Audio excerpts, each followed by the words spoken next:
हद से ज्यादा तकलीफ मिल जाए तो उसके अंदर से मोह खत्म हो जाता है, और मोह खत्म होने के बाद ही खोने का डर भी खत्म हो जाता है।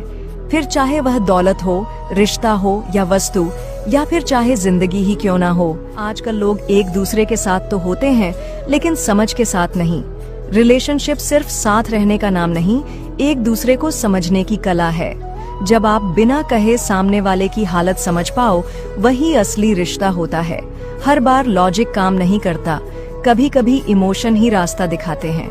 आपका पार्टनर गलत नहीं है, बस उसका नजरिया आपसे अलग है। जिस दिन आप ये मान लो, उस दिन झगड़े नहीं, बातें होंगी। कभी कभी सामने वाला चिल्लाता है क्योंकि वो अंदर से टूटा होता है। उसकी चीख का मतलब गुस्सा नहीं, मदद की पुकार हो सकती है। आपका धैर्य ही उस रिश्ते को जिंदा रखता है। समझो कि हर इंसान एक जैसी परवरिश, सोच और सहन शक्ति लेकर नहीं आता। रिश्ते बराबरी से नहीं, समझदारी से चलते हैं। आप जितना ज्यादा समझते हो, उतना ही कम दुख देते हो। कोशिश करो कि सामने वाला बोलने से पहले ये ना सोचे कि कहीं ये गलत ना समझ जाए। जब कोई रिश्ता इतना सुरक्षित हो जाए, तभी वो सच्चा होता है। रिश्ते निभाओ नहीं, पहले समझो, सब अपने आप चल पड़ेगा। जब कोई टूटा होता है, उसे बड़े शब्द नहीं चाहिए, उसे बस इतना सुनना होता है, मैं हूं ना, सब ठीक हो जाएगा।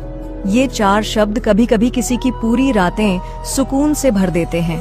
रिश्तों में मौजूदगी दिखाने के लिए बहुत कुछ करने की जरूरत नहीं होती, बस वक्त पर साथ होना ही काफी होता है। जब कोई अपने डर से लड़ रहा हो तो तर्क नहीं, साथ चाहिए। उसका हाथ थाम लो बिना कुछ बोले। कई बार मौन भी इतना बोलता है कि दर्द खुद शांत हो जाता है। जब आप किसी के लिए उसकी कमजोरी में खड़े होते हो, तब आप उसके असली साथी बनते हो। दुनिया सलाह देगी, पर प्यार से भर देने वाला कोई एक ही होता है।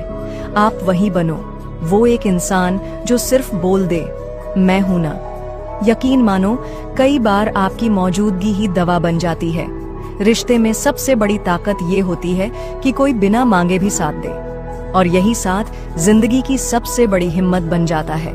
तो अगली बार जब तुम्हारा कोई टूटे, बस कह देना, मैं हूं ना।